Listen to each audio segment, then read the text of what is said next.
Nah, ini Asia Tenggara ini wilayah yang sudah mereka ketahui sudah lama ini adalah kawasan Muslim, disebutnya sebagai kawasan Melayu atau daerah Jawa ya kalau disebut di dalam naskah-naskah bahasa Arab itu. Nah, kawasan Melayu ini sangat menarik. Pertama, keberadaannya jauh dari jangkauan Turki Utsmani, dan yang kedua, kawasan ini cukup bisa dieksploitasi karena kekayaan alamnya bisa memadai untuk memberikan keuntungan secara ekonomi kepada Eropa, dan itu bisa mereka gunakan untuk modal ya, modal membangun kembali membangun kembali Eropa dan mengembangkan apa yang menjadi cita-cita mereka. Dan akhirnya memang kolonialisme itu berjalan dari timur, itu dimulai dari kawasan kita nih, eh, eh, kawasan Asia Tenggara ini. Nah, sehingga kita tahu bahwa di kita ini di Indonesia, kedatangan Spanyol dan Portugis ya, ke Indonesia itu sudah sejak abad ke-14, abad ke-15. Jadi akhir tahun 1400-an itu sudah ada, dan mereka bahkan ya berusaha untuk mengambil alih Malaka pada tahun 1511 dan itu berhasil. Sebelumnya 1400-an akhir itu, 1490-an gitu, mereka menyerang Demak tapi gagal gitu ya. Nah, Malaka berhasil diambil 1511, walaupun pada akhirnya kerajaan-kerajaan Muslim di sekitar semenanjung di sekitar Selat Malaka waktu itu, mereka berhasil mengisolasi pengaruh dari Portugis hanya ada di Malaka saja. Dan akhirnya juga berkat kerjasama di antara kerajaan-kerajaan Islam itu, berkat kerjasama kerajaan Islam itu akhirnya malah ketika Portugis menguasai Malaka 1511 itu, mereka ini tidak bisa melakukan ekspansi lebih lanjut gitu. Jadi mereka hanya di Malaka saja, dan bahkan ya Portugis berhasil diisolasi. Jadi mereka ini tidak bisa mendapatkan akses kepada tidak bisa mendapatkan akses kepada kerajaan-kerajaan Islam yang lain karena pada saat itu jalur perdagangan diubah, yang tadinya Malaka itu adalah pusat perdagangan, tetapi kemudian beralih ya menjadi ke Aceh, dan Aceh mendapatkan blessing in disguise, semacam berkah ya dari ditaklukkannya Malaka karena Aceh menjadi sangat ramai. Dan Aceh kemudian jadi sasaran Portugis berikutnya, tapi gagal juga karena Aceh dan Demak waktu itu ada kerjasama dengan Turki Utsmani. Nah, Turki Utsmani dia punya mitra atau memiliki sekutu di kawasan timur dunia ini, yaitu dengan dinasti Ming di Cina. Dan Ming itu kan lebih dekat dengan Indonesia. Di situ ada Laut Cina Selatan yang berdekatan dengan wilayah Indonesia itu. Makanya sewaktu ada serangan dari Portugis, yang datang membantu orang-orang Aceh dan orang-orang Demak itu adalah pasukan yang dikirim oleh Kaisar Ming ya ke Indonesia itu. Dan itu tentu dalam kerangka kerjasama dengan Utsmani. Dan akhirnya Portugis bisa dilokalisir. Nah, begitu juga nanti dengan Spanyol. Spanyol itu hanya sampai di kawasan Filipina saja, yang bukan Muslim. Kawasan-kawasan yang Muslim seperti Mindanao, Sulu, kemudian ada Kerajaan Sarawak, Sabah dan sebagainya, yang Muslim-Muslim itu tidak sempat dikuasai oleh Spanyol. Itu di di awal-awal kolonialisme itu. Dan kita bisa saksikan tuh perlahan-lahan mereka mengubah strategi yang tadinya mengambil alih kekuasaan secara politik, secara langsung ternyata gagal. Jadi Spanyol dan Portugis itu boleh dikatakan tidak berhasil ya, yang awal-awal melakukan kolonialisme. Baik, nah kita tadi sudah sebut itu ada negara kolonialis di Indonesia, pertama itu Spanyol, kemudian yang kedua Portugis. Ini gagal sebenarnya di awal-awal itu ya. Tapi walaupun gagal, bekasnya ada karena mereka lebih kurang ada 1 abad lah masuk ke wilayah-wilayah yang tidak terlalu penting ya. Misalnya Spanyol itu masuknya di kawasan Manila itu, jadi Filipina Utara yang isinya itu orang-orang primitif. Jadi mereka ini belum memiliki peradaban. sehingga mereka tidak mendapatkan keuntungan yang besar dari kolonialisme itu. Tapi salah satu yang mereka berhasil dapatkan ya oleh Spanyol dan Portugis ini adalah melakukan kristenisasi. Jadi mereka karena diutus oleh Paus ya, mereka juga punya misi untuk mengkristenkan kawasan itu. Sehingga kawasan seperti di Manila dan itu ya Filipina Utara itu berhasil dikristenkan. Kemudian ketika mereka masuk ke kawasan Mindanao, mereka nggak bisa itu masuk Mindanao, akhirnya dilewat. Mereka masuk Sulu juga nggak lewat. Akhirnya mereka ketemu dengan satu kepulauan yang kecil ya, namanya Kepulauan Sangir dan Talaud. Yang di situ ada orangnya, cuma ya nggak terlalu penting juga. Tapi karena itu yang bisa mereka taklukkan. Spanyol taklukkan kawasan Sangir Talaud dan kemudian dikristenkan. Mereka geser lagi ke Pulau Sulawesi, akhirnya ketemu dengan kawasan ini dengan kawasan Minahasa. Jadi kepulauan di Minahasa itu berhasil juga mereka kristenkan ya orang-orang Minahasa itu. Portugis juga sama. Jadi mereka setelah mereka masuk ke Australia mereka lewat, kemudian masuk ketemu dengan Kepulauan Timor. Nah, Kepulauan Timor ini mereka berhasil mengkristenkan kawasan Flores, kemudian yang sekarang menjadi Timor ya, Pulau Timor dan sekitarnya gitu. Dan akhirnya Kristen bisa berkembang di sana. Dan itu sudah terjadi sejak abad ke-16. Nah, itu yang yang terjadi ya di kawasan itu, di kawasan Muslim tadi itu. Di kawasan Asia Tenggara ini. Nah, ini menjadi awal ya, menjadi tonggak awal kolonialisme yang terjadi di Indonesia. Nah, ini yang perlu kita garis bawahi di sini. Jadi nanti dengan kolonialisme awal tadi itu, yang itu pada masa itu ya Timur Tengah, kawasan Turki itu justru malah sedang ada dalam puncak dalam puncak kekuasaannya.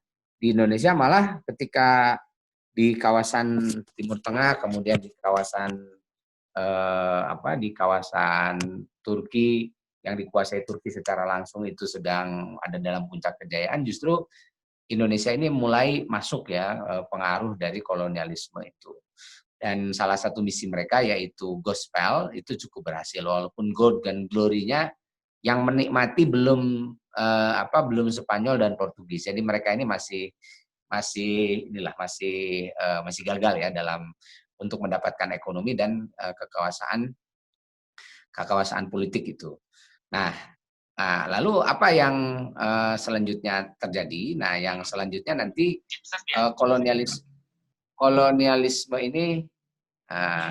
kolonialisme ini nanti dilanjutkan dengan munculnya Belanda. Jadi Belanda ini melanjutkan saja, dan Belanda ini dan Inggris ya, nanti Belanda dan Inggris ini masuk ke wilayah Asia Tenggara.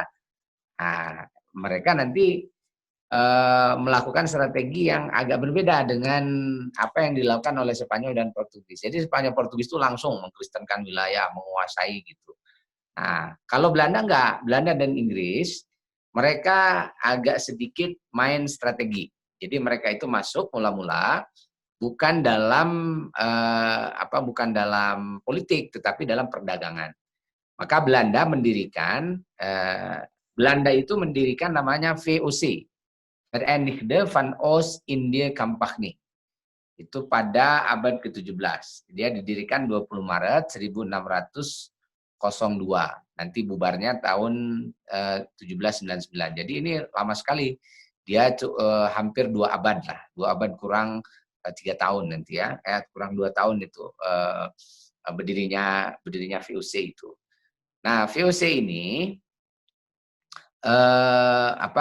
VOC ini nanti didampingi oleh EIC, karena yang datang duluan itu Inggris dulu ya, EIC. Dia mendirikan namanya The East India Company. Nah, itu tanggal 31 Desember 1600. Tapi dia lebih akhir ininya bubarnya, dan dia nanti beroperasi di kawasan India dan semenanjung Malaysia. Sementara VOC dia beroperasinya di kawasan Indonesia. Nah, kita tidak berhadapan dengan EIC, tapi berhadapan dengan VOC. Tapi ini strategi awal. Strategi awal mereka mengirimkan ini mengirimkan perusahaan-perusahaan dagang ke kawasan Asia Tenggara ini untuk menjajaki kira-kira kawasan ini bagaimana caranya bisa dikuasai secara lebih mudah begitu dan tidak gagal seperti Spanyol dan Portugis. Nah, makanya VOC itu nanti sebagai satu perusahaan dagang ini agak unik dan agak aneh. Karena VOC ini dilengkapi dengan tentara. Sama juga seperti IEC juga. Jadi mereka ini ngirim perusahaan tetapi ada tentaranya gitu. Karena mereka ingin melindungi kan aset-aset yang mereka bawa itu. Dan memang mereka semuanya baik EIC maupun VOC itu dilindungi atau disokong oleh pemerintah masing-masing, oleh kerajaan masing-masing. VOC disokong oleh kerajaan Belanda, EIC disokong oleh kerajaan Inggris. Nah, inilah awal-awal nanti Inggris memainkan peranan ya di dalam percaturan dunia yang sebelumnya Inggris itu tidak dihitung. Tapi setelah mereka kirimkan EIC, mereka nanti punya banyak sekali aset-aset yang yang bisa mereka dapatkan itu. Dan memang yang agak menarik ya di EIC ini ketika dia masuk India itu kan ada kawasan Mogul Muslim. Nah, dia masuk ke situ. Kemudian VOC, dia masuknya ke kawasan yang ada kerajaan-kerajaan Islamnya gitu ya. Dari mulai VOC itu masuk ke Banten, kemudian masuk ke waktu itu Demak sudah mulai berakhir ya. Dia masuk ke Cirebon, dia masuk ke Mataram, kemudian masuk juga ke ke kerajaan-kerajaan di timur ya, seperti misalnya kerajaan Goa, kerajaan Talo, kemudian kerajaan di beberapa Bone misalnya dan sebagainya gitu. Jadi mereka masuk ini ke semua kerajaan-kerajaan itu atau kawasan-kawasan yang dulu pernah didatangi oleh oleh Portugis, tetapi dengan kegagalan ya Spanyol dan Portugis dulu sebelumnya itu. Dan akhirnya memang nanti VOC dengan dalih kerjasama dagang dengan penguasa-penguasa itu mereka berhasil menjalin kerjasama dan masuk ke wilayah-wilayah kekuasaan Muslim itu. Mereka bisa masuk ke Aceh, mereka bisa masuk ke Palembang, mereka bisa masuk ke Kerajaan Melayu, mereka bisa masuk ke Kerajaan Banten, Demak dan seterusnya gitu. Jadi mereka masuk ke sana. Begitu juga dengan India. Tapi kita tidak bicara soal EIC ya. Nah, kita bicara soal VOC ini. Nah, kalau EIC dia nanti beroperasinya di Semenanjung Malaysia. Nah, dia nanti masuk ke wilayah Malaka yang bekas Portugis itu, kemudian ke Kerajaan Selangor, ke Kerajaan Sarawak, Sabah, Sulu, Mindanao, terus saja gitu. Jadi itu bagiannya EIC. Nah, sementara VOC dia masuk ke sebelah selatannya di kepulauan yang sekarang disebut sebagai Indonesia itu. Nah, itu awal-awal dari kedatangan kedatangan Belanda dan Inggris ke kawasan Melayu ini, dan mereka secara bertahap yang mula-mula hanya berdagang saja ya, membeli produk-produk, membeli ini, tapi lama-lama mereka mengintervensi apa? Peristiwa-peristiwa politik yang terjadi di kerajaan-kerajaan yang mereka datangi. Jadi inilah mulai nih mereka main politik. Jadi si perusahaan-perusahaan seperti VOC ini ketika melihat ada konflik-konflik ya, mereka masuk. Jadi mereka masuk untuk ikut campur gitu. Jadi urusan politik. Ada konflik misalnya seperti konflik di Kerajaan Mataram. Konflik antara Jogja dengan Surakarta misalnya. Nah, ini yang sampai nanti menimbulkan konflik yang besar, perang di antara dua saudara itu, dan akhirnya kan diselesaikan dengan perjanjian Giyanti. Perjanjian Giyanti 1755 yang akhirnya kan memecah Mataram jadi dua, yaitu kawasan Surakarta dengan kawasan Jogja. Jogja dikuasai oleh Kesultanan, kemudian Surakarta oleh Kasunanan. Nah, jadi VOC ketika terjadi konflik-konflik itu dia selalu memainkan perannya. Jadi dia cari pihak-pihak yang kira-kira bisa menguntungkan dia. Nah, lalu dia masuk ke sana. Nah, abad 17 misalnya tahun 1600-an, 600 pertengahan itu di kerajaan di Sulawesi Selatan ya, ada dua kerajaan yang saling bersaing. Satu kerajaan Goa, satu lagi kerajaan Bone. Goa ini dipimpin oleh Sultan Hasanuddin. Bone dipimpin oleh Arung Palaka. Nah, Arung Palaka. Nah, Arung Palaka ini raja di Bone. Kemudian Hasanuddin raja Goa. Ada konflik-konflik lah sedikit biasa di antara kerajaan-kerajaan itu biasanya ada perebutan-perebutan pengaruh. Tapi oleh VOC ini kemudian dikapitalisasi gitu. Gimana caranya supaya dua kerajaan ini sampai perang besar. Akhirnya kan gua support Bone ya disupport dengan persenjataan, lalu akhirnya terjadilah perang antara Hasanuddin dengan Arupalaka yang didukung oleh VOC. Nah, pola-pola ini terus dilakukan. Tujuannya untuk apa? Melemahkan. Jadi ketika raja-raja ini saling bertempur, akhirnya kan kekuasaan mereka semakin melemah. Nah, ketika sudah semakin lemah, maka yang dilakukan oleh VOC berikutnya itu adalah melakukan penguasaan terhadap berbagai wilayah. Misalnya seperti dalam perang dengan Arupalaka itu ya, VOC itu dia minta jatah, minta syarat. Jadi nanti kalau gua kalah gitu ya, kawasan gua itu harus jatuh ke tangan VOC atau minimal dimonopoli semua produk-produknya oleh VOC. Nah, makanya wilayah kerajaan Goa yang terbentang dari Makassar sampai Goa sekarang ini, Kabupaten Goa itu sampai ke atas-atas Bukit Malino dan sebagainya, itu bekas-bekas Belanda itu banyak sekali. Karena itu setelah perang dengan Arupalaka, Belanda mendapatkan kawasan itu, VOC dapatkan kawasan itu. Begitu juga dengan di Jawa. Misalnya ketika Mataram ya terlibat konflik antara raja-rajanya, nah VOC minta kompensasi. Jadi ketika salah seorang raja yang didukungnya menang, itu VOC minta wilayah. Akhirnya kan wilayah pertama yang diserahkan kepada VOC dari Mataram itu adalah kawasan di Priangan. Makanya Priangan itu nanti menjadi wilayah pertama yang dilepas Mataram gitu ya, karena jauh Priangan itu ya di daerah Cianjur, Bandung, Garut, Tasik, Ciamis, itu wilayah Priangan yang pertama-tama diberikan kepada VOC, dan di situ nanti VOC melakukan satu eksperimen awal yaitu wajib tanam atau kultus stelsel. Namanya mereka menyebutnya Preanger stelsel. Jadi wajib tanam di kawasan Priangan. Nanti wajib tanam berikutnya nanti di seluruh Pulau Jawa itu ketika VOC sudah menyerahkan wilayahnya langsung ke kerajaan Belanda ya dengan nama Hindia Belanda. Dan nanti begitu berbagai kawasan banyak sudah dikuasai oleh VOC secara secara hak pengelolaan kawasan atau VOC punya hak politik ya atas kawasan-kawasan itu. Nah, mereka kemudian si VOC ini ya karena ini kan berada di bawah kendalinya kerajaan.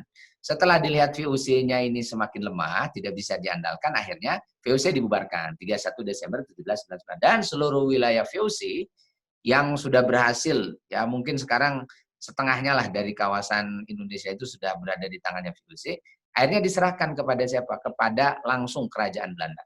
Maka sejak tanggal 1 Januari tahun 1800, nah itu nanti ada namanya 1 Januari pada tahun 1800 itu berdiri namanya wilayah Hindia Belanda. Nah, coba next itunya slide-nya. Oke, nah berdirilah ini ya. Ini pemerintahan Hindia Belanda. Ini ingat 1 Januari tahun 1800 itu persis sehari setelah VOC bubar, 31 Desember 1799. Sehari berikutnya itu langsung kawasan-kawasan yang dikuasai oleh dan ditaklukkan oleh VOC itu diambil alih oleh pemerintah Hindia Belanda. Nanti pemerintah Hindia Belanda menjadikan kawasan ini sebagai kawasan taklukan atau provinsi jauh lah dari kerajaan Belanda. Nanti Belanda punya beberapa taklukan ya selain kawasan di Asia Tenggara Indonesia ini juga nanti ada di Amerika Latin yaitu di daerah yang sekarang menjadi Suriname. Nah, Suriname itu taklukannya Belanda, makanya nanti kenapa di Suriname itu banyak orang Jawa? Karena nanti Belanda ketika menaklukkan Suriname itu butuh pekerja-pekerja, mereka ambil dari Jawa. Jadi pekerjanya diambil dari Jawa, kemudian dikirimkan ke Suriname itu. Dan di sana akhirnya ya yang apa namanya yang berkembang itu ya orang-orang Jawa di sana. Nah, baik kita balik lagi ke Indonesia ini. Jadi pemerintah Hindia Belanda semenjak ya tahun dijalani 1800 itu kemudian mewarisi semua kawasan yang ditakon oleh VOC. Dan yang lebih ngeri lagi, ternyata apa yang menjadi target dari kolonialisme yaitu monopoli dagang itu justru malah lebih intensif dilakukan oleh pemerintah Hindia Belanda. Dan kemudian menerapkan beberapa kebijakan, misalnya ada kebijakan tanam paksa, putus stelsel di seluruh Jawa, setelah sebelumnya berhasil diterapkan di Priangan, tadi saya sebut ya. Keuntungan dengan dari tanam paksa ini berlipat-lipat karena sejak proses produksi sudah dimonopoli. Jadi kalau pada masa VOC itu dia masih kerjasama dengan penguasa lokal. Jadi penguasa lokal itu nanti yang jual ke ke VOC, dan VOC nanti menetapkan harga ya, tentu masih ada lah tawar menawarnya walaupun harga kadang-kadang tidak rasional ya dijual ke VOC itu. Tapi ketika masa Hindia Belanda karena memang politik sudah dikuasai oleh Belanda, itu yang namanya yang namanya perdagangan itu sudah nggak sehat. Jadi kan kerajaan-kerajaan pada tahun 1837 itu semuanya dibubarkan, nggak ada lagi kerajaan-kerajaan itu. Terus setelah perang di Diponegoro itu ya, semua kerajaan dibubarkan, nggak ada lagi yang namanya kerajaan. Raja-raja kalau masih mau gabung dengan pemerintah Hindia Belanda, dia berstatus hanya sebagai bupati saja. Bupati itu dalam bahasa Belandanya namanya regen. Jadi regen-regen ini adalah pekerja yang tunduk kepada pemerintah pemerintah kolonial yang mereka harus melaksanakan semua program-program, diantaranya adalah menjual ya, atau memonopoli produk-produk apa saja yang ada di kawasan tanah jajahan itu untuk dibawa oleh Belanda dan dijual di pasaran internasional. Dan Belanda dengan petanam paksa itu selama hampir 1 abad ya, mereka mendapatkan keuntungan berlipat-lipat. Itulah keuntungan yang dipakai oleh Belanda membangun negeri Belanda sekarang ini.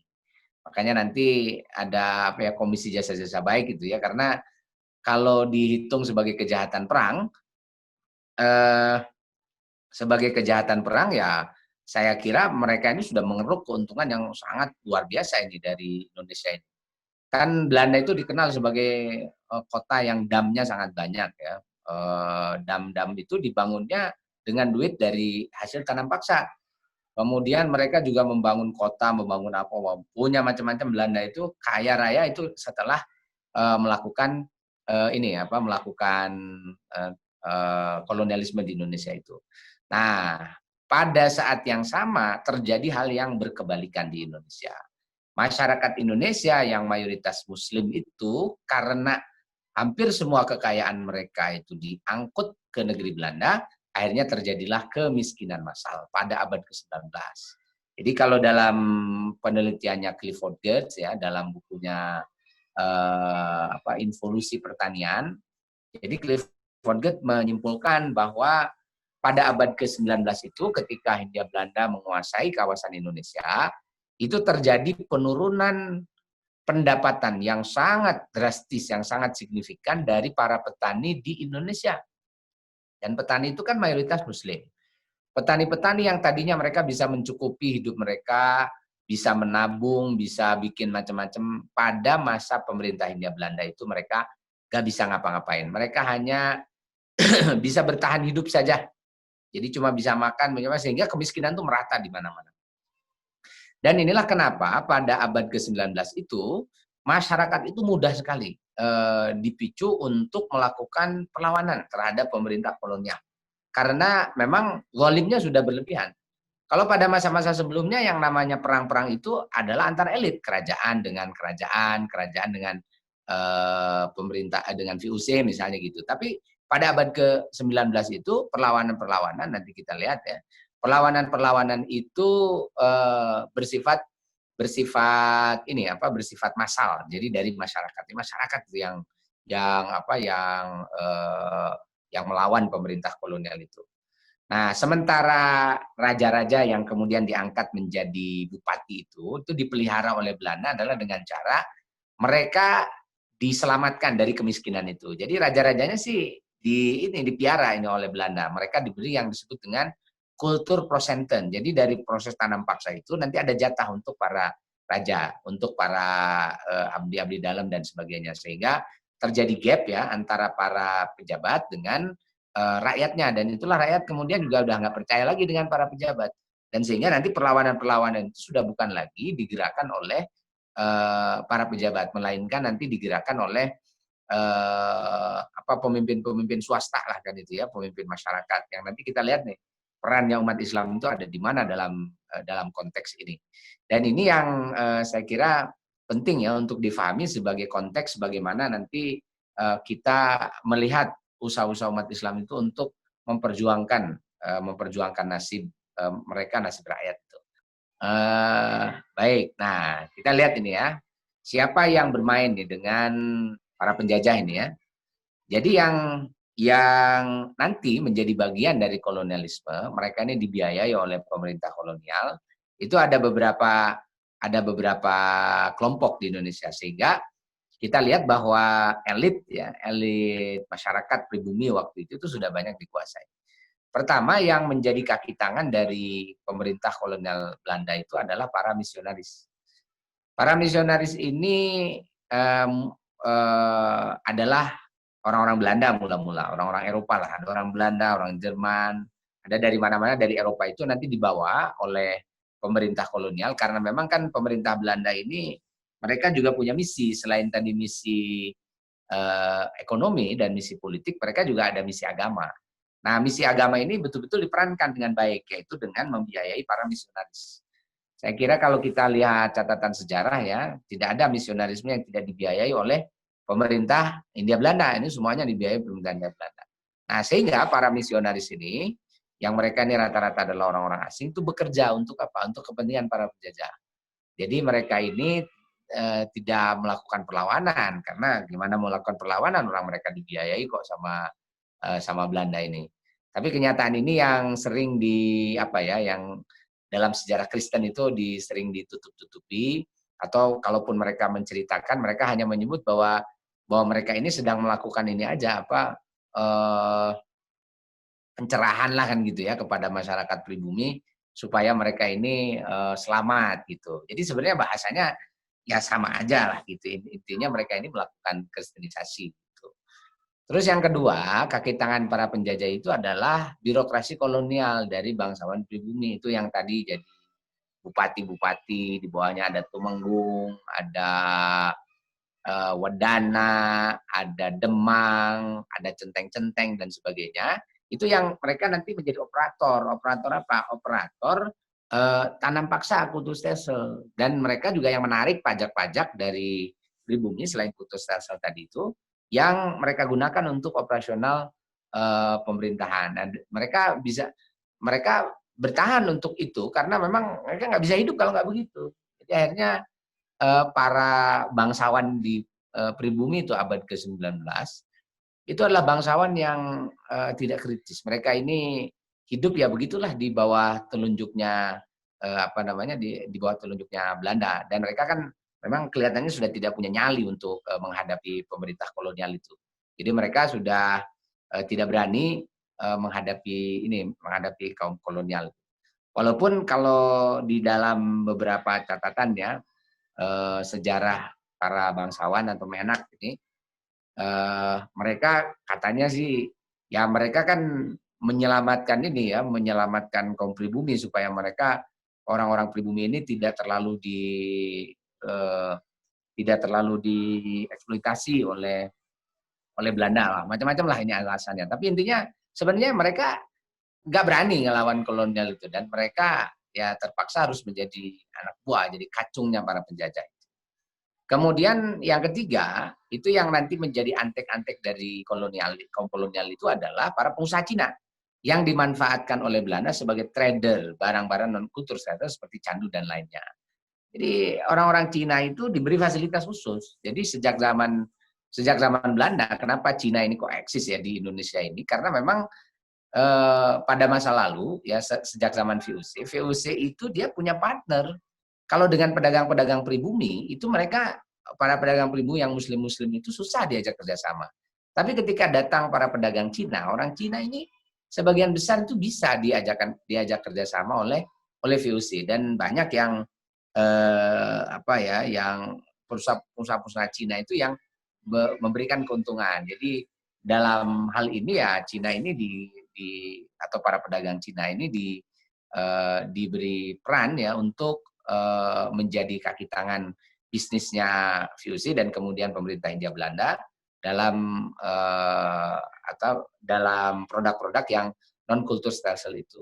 Dan pengusaha Cina diberi privilege, misalnya pada abad ke-19 ya, kan ada undang-undang kependudukan. Jadi penduduk itu oleh Belanda dibagi 3. Pertama ada penduduk Eropa, yang kedua ada penduduk Timur Jauh, kemudian ada penduduk pribumi. Nah, yang Eropa itu penduduk kelas 1. Wah, banyak sekali privilege-nya. Jadi yang kalau penduduk masuk kategori Eropa itu, dia memiliki keistimewaan-keistimewaan. Dan ini yang menyebabkan rakyat itu marah sekali itu sampai dibeda-bedakan. Nah, Cina itu masuknya itu ke penduduk Eropa gitu. Jadi si Cina itu Eropa. Nanti yang masuk ke penduduk Eropa itu adalah bangsawan. Jadi bangsawan-bangsawan walaupun pribumi dia masuknya itu kategori penduduk Eropa. Kemudian yang kedua Timur Jauh. Nah, Timur Jauh itu adalah Timur Timur ya betul Timur Jauh ya. Itu harusnya orang Cina, tapi itu tidak dibelakang untuk orang Cina. Tapi nanti kalau ada orang-orang Jepang misalnya yang datang ke sana, kemudian juga orang-orang Timur Tengah, penduduk-penduduk yang pokoknya asing lah gitu ya, orang asing itu masuknya kategori nomor 2. Dan nomor 3 baru pribumi. Dan orang pribumi itu susah sekali. Misalnya kalau orang Eropa itu bisa sekolah, dia ada ELS ya, European Leisure School. Orang pribumi nggak ada sekolah untuk orang pribumi itu. Nanti ketika butuh orang pribumi untuk jadi juru tulis, itu juru catat di perkebunan-perkebunan, baru dibuka itu sekolah Onkoloro atau folk school ya, sekolah rakyat 2 tahun aja itu supaya bisa baca tulis. Dah, itu aja. Nah, orang-orang pribumi itu nggak bisa nggak bisa belajar. Itu sampai begitu ya.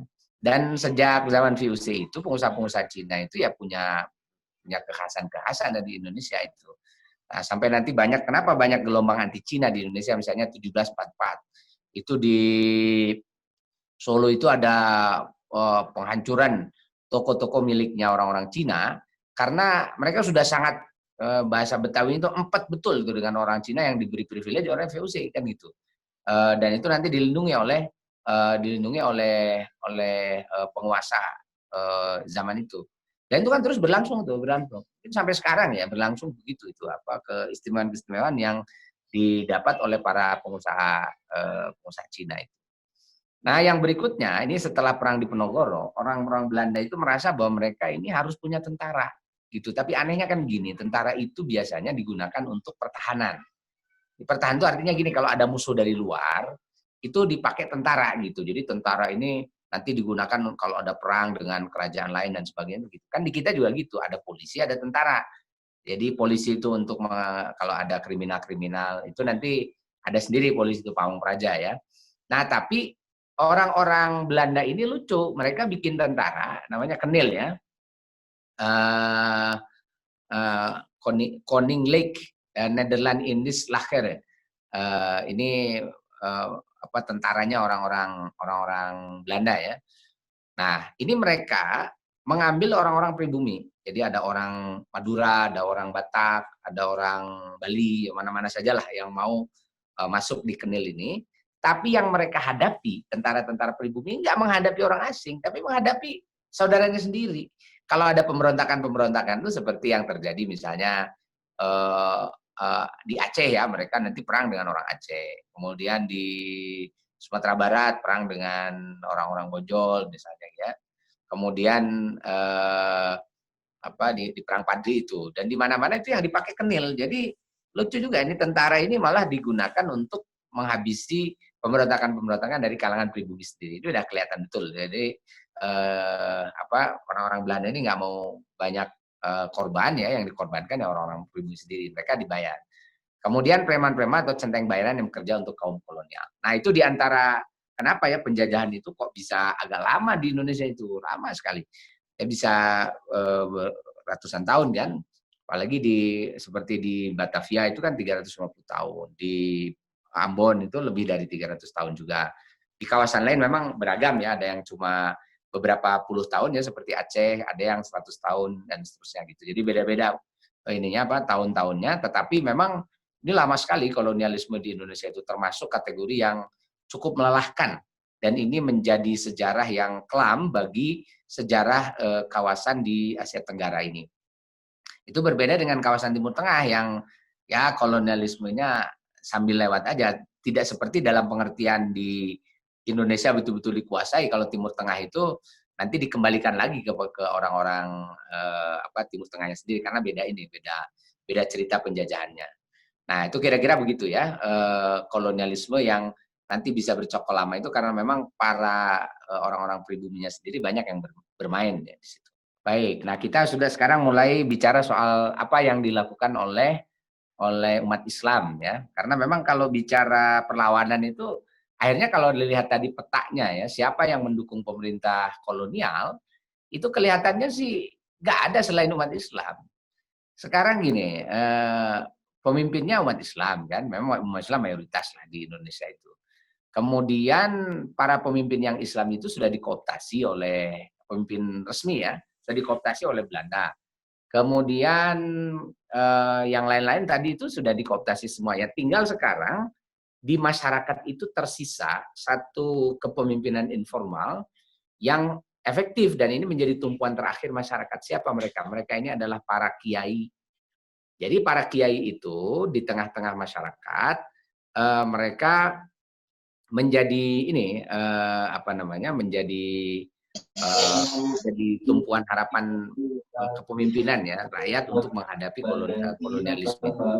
Sehingga para kiai inilah yang nanti memiliki para kiai ini yang memiliki akses kepada masyarakat secara langsung. Nah, ini akses para kiai ini dapat akses ke masyarakat, dan mereka menjadi tumpuan harapan masyarakat untuk mencurhatkanlah kondisi mereka yang miskin, tertindas dan sebagainya.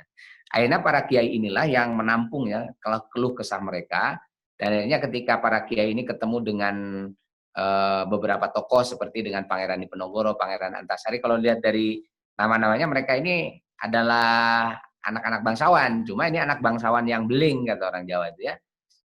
Mereka ini harusnya hidup enak-enak di istana, tapi mereka nggak mau. Jadi mereka termasuk yang tercerahkan lah gitu. Jadi karena mereka tercerahkan, ketemu dengan kiai, akhirnya banyak perlawanan-perlawanan yang mereka lakukan. Yaitu nanti ya diantaranya perang Diponegoro, di Banjarmasin ada, Banjarmasin ini juga kawasan santri ya, kota yang sangat besar pengaruh Islamnya di sana, pengaruh pesantren dan kiai. Dan mereka kan nggak punya pasukan ya kalau di istananya masing-masing. Akhirnya pasukan yang mereka kerahkan itu adalah dari para santri gitu. Jadi santri-santri itu yang melakukan perlawanan. Jadi kalau kita mengakui Diponegoro, Antasari, Bagus Rangin, Cut Nyak dan sebagainya itu sebagai pahlawan Indonesia, itu sebenarnya tentara yang bergerak itu adalah kaum santri itu. Nah, ini yang menjadi menarik ya. Terus selain kiai dan santri, ada juga yang nanti menjadi pemimpin masyarakat pada zaman Hindia Belanda itu adalah haji. Nah, kenapa haji ini jadi penting? Karena orang-orang yang pergi haji itu kan waktu itu mereka bertemu dengan berbagai di Mekah itu dengan orang-orang di seluruh dunia, dan rata-rata mereka ketika pulang ke Indonesia itu punya kesadaran untuk melawan kolonialisme.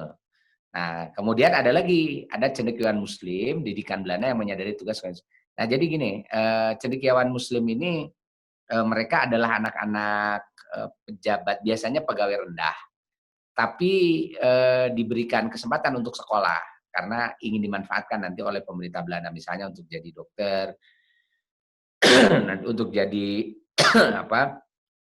manajer-manajer di perusahaan yang semakin berkembang gitu ya. Akhirnya mereka disekolahkan, makanya sekolahnya juga terbatas ya. Sekolah kedokteran, sekolah ekonomi, dan satu lagi sekolah hukum saja. Jadi kalau hukum ini nanti untuk jadi jadi semacam tenaga-tenaga ahli dalam bidang hukum di perusahaan-perusahaan Belanda itu.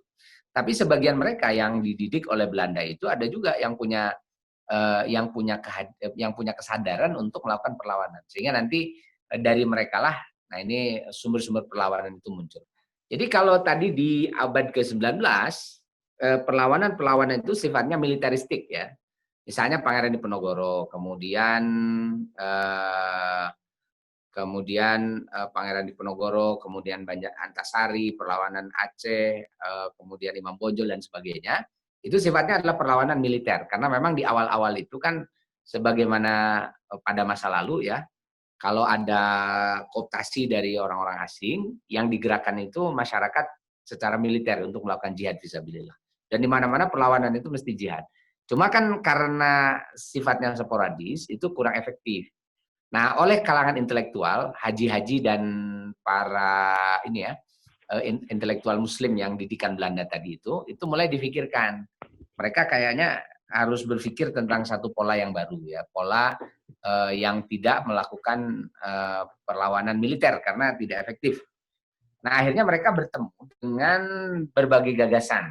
Nah, mereka ketemu dengan gagasan-gagasan yang mereka dapatkan ketika haji atau dari bacaan-bacaan majalah yang mereka temukan. Hanya gagasan yang banyak mereka serap ini di awal abad 20 itu adalah gagasannya Jamaluddin Al-Afghani. Jadi Jamaluddin Al-Afghani ini kan seorang tokoh yang di Mesir itu berhasil memprovokasi masyarakat untuk melakukan pemberontakan kepada pemimpin yang zalim gitu ya. Namanya pemberontakan Urabi itu tahun akhir abad ke-19. Di akhir abad ke-19 ini ada pemberontakan di Mesir yang dimotori atau diprovokasi oleh Jamaluddin Al-Afghani itu sampai Afghani diusir dari Mesir tuh sampai dia dibuang ke Hyderabad ya ke India, dari India nanti masih dibuang lagi sampai ke Paris kan di Prancis. Nah di Prancis itu bersama dengan Muhammad Abduh Jamaluddin Al-Afghani menerbitkan majalah namanya Al-Urwatul Wuthqa. Al-Urwatul Wuthqa ini cuma 18 terbitan dalam 3 tahun ya berada di Prancis itu karena dilarang terbit. Isinya memang luar biasa itu, provokasi terhadap atau sebenarnya bukan provokasi lah, penyadaran ya kepada umat Islam untuk melakukan perlawanan terhadap berbagai kezaliman. Tapi, mulailah ini Jamaluddin Afghani ini dia semakin matang ya dalam gagasan-gagasannya sehingga nanti Jamaluddin Afghani dia menawarkan satu pola yang baru yaitu dengan pola disebut dengan gerakan persatuan umat Islam atau pan-islamisme. Jadi pan-islamisme ini cukup menginspirasi ya, cukup menginspirasi untuk dilakukan di Indonesia sampai nanti berdirilah Sarekat Islam misalnya. Nah, Sarekat Islam itu betul-betul terinspirasi dengan pan-islamismenya Muhammad Abduh. Kan namanya juga Sarekat Islam. Sarekat Islam itu artinya persatuan Islam atau kerjasama umat Islam. Itu Sarekat Islam. Itu berdiri di Indonesia di tahun 1911 yang diawali nanti berdirinya Sarekat Dagang Islam 1905. Itu menjadi salah satu trigger awal ya berdirinya gerakan yang lebih terstruktur dan lebih rapi. Nah, dalam gerakannya Muhammad Abduh dan Jamaluddin Al-Afghani itu nanti juga setelah Al-Afghani setelah Muhammad Abduh kembali lagi ke Mesir, dia bersama dengan muridnya Rashid Ridho itu mendirikan sekolah namanya Jamiatul Islah wal Irsyad namanya itu. Jadi ada sekolah yang khusus dia didirikan untuk mendidik kader-kader nanti untuk melakukan perlawanan terhadap dominasi penguasa waktu itu di Mesir ya, dominasi Prancis. Nah, ini juga menginspirasi di Indonesia sampai akhirnya nanti di Indonesia ini berdiri Muhammadiyah. Nah, Muhammadiyah ini kenapa di awal-awal itu mendirikan sekolah ya, HIS Med Quran yang didirikan Kiai Dahlan di Jogja itu karena terinspirasi oleh Jamiatul Islam wal Irsyad itu. Jadi Muhammad Abduh yang punya gagasan bahwa ini perlu ada kader-kader untuk menghadapi kolonialisme itu.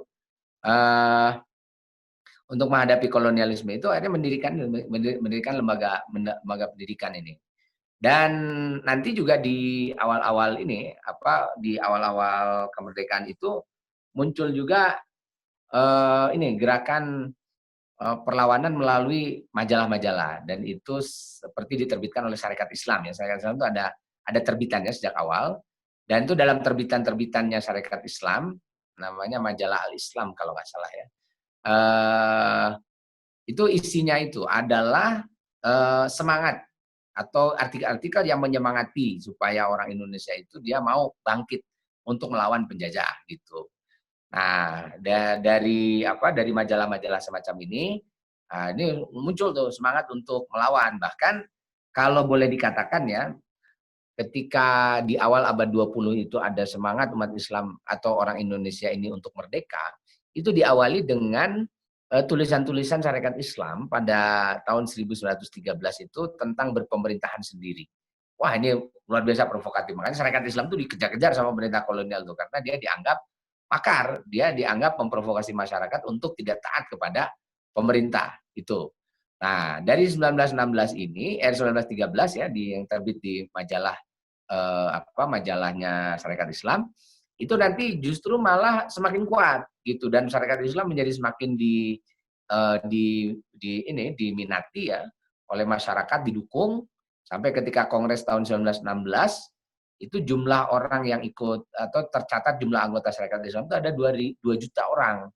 Tuh, wah, luar biasa tuh dukungannya. Kenapa? Karena memang Syarikat Islam itu dia memompa semangat masyarakat untuk melakukan perlawanan gitu. Nah, sehingga ketika Syarikat Islam Kongres 1916 itu, apalagi nanti di Kongres 1916 itu semakin ditegaskan bahwa di antara misi dari Syarikat Islam itu adalah melakukan upaya-upaya supaya pemerintahan di Hindia Belanda itu adalah pemerintahan yang dipegang oleh kaum pribumi. Nah, ini kan luar biasa nih. Jadi semangat perlawanan itu sudah mulai muncul di situ.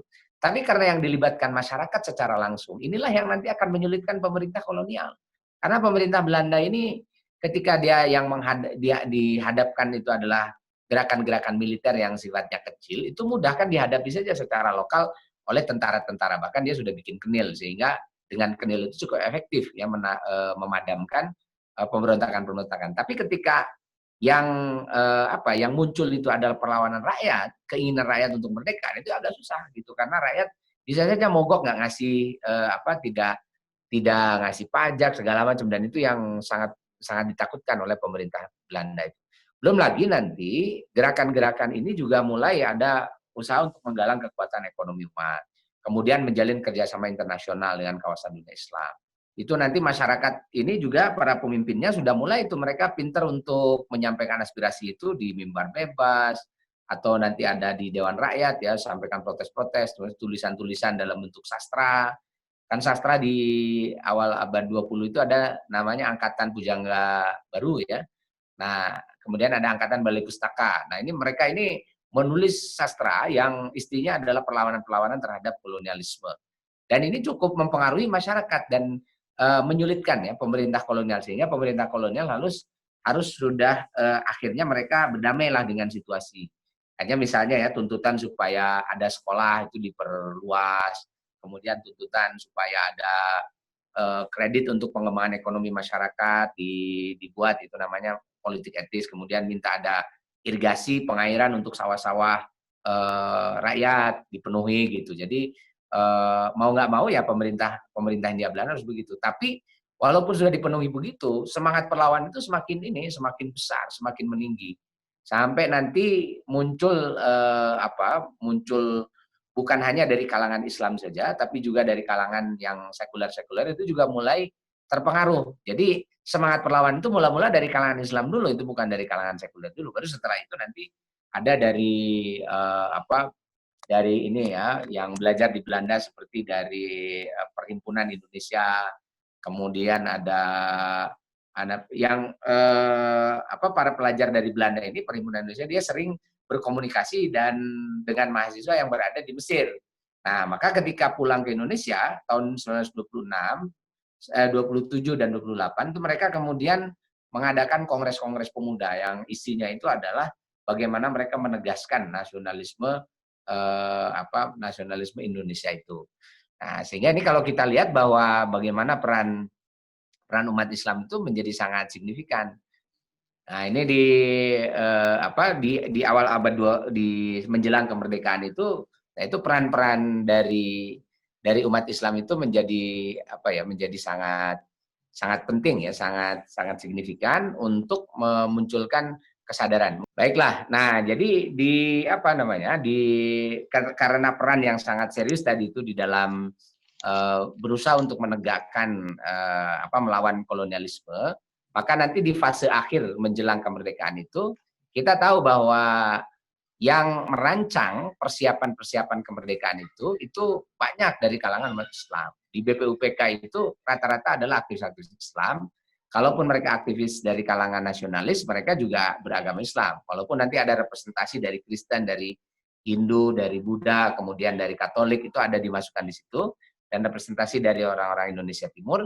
Tetapi yang berperan penting, yang sangat sentral di dalam perumusan dasar negara Indonesia sampai Indonesia merdeka itu adalah tokoh-tokoh Islam. Makanya dalam penelitiannya Habib Rizik ya, di tesisnya di Malaysia itu, beliau menyimpulkan bahwa Undang-Undang Dasar 45 itu sangat dipengaruhi oleh pemikiran ketatanegaraan dari kerajaan-kerajaan Islam yang itu dibawa pemikirannya oleh para kiai, karena banyak kiai di sana. Ada Ki Bagus Hadikusumo mewakili Muhammadiyah, ada Wahid Hashim mewakili NU, ada Agus Salim mewakili Sarekat Islam, ada Kiai Abdul Halim mewakili Persyarikatan Ulama, ada Kiai Ahmad Sanusi itu mewakili Al-Ittihad Islamiyah, ada Teguh Muhammad Hasan mewakili Aceh, ada yang mewakili PUSA ya, kemudian ada beberapa lagi. Jadi banyak kiai-kiai yang vokal-vokal, jadi suara mereka itu sangat diperhitungkan sampai akhirnya kan Undang-Undang 45 itu jadi ya dengan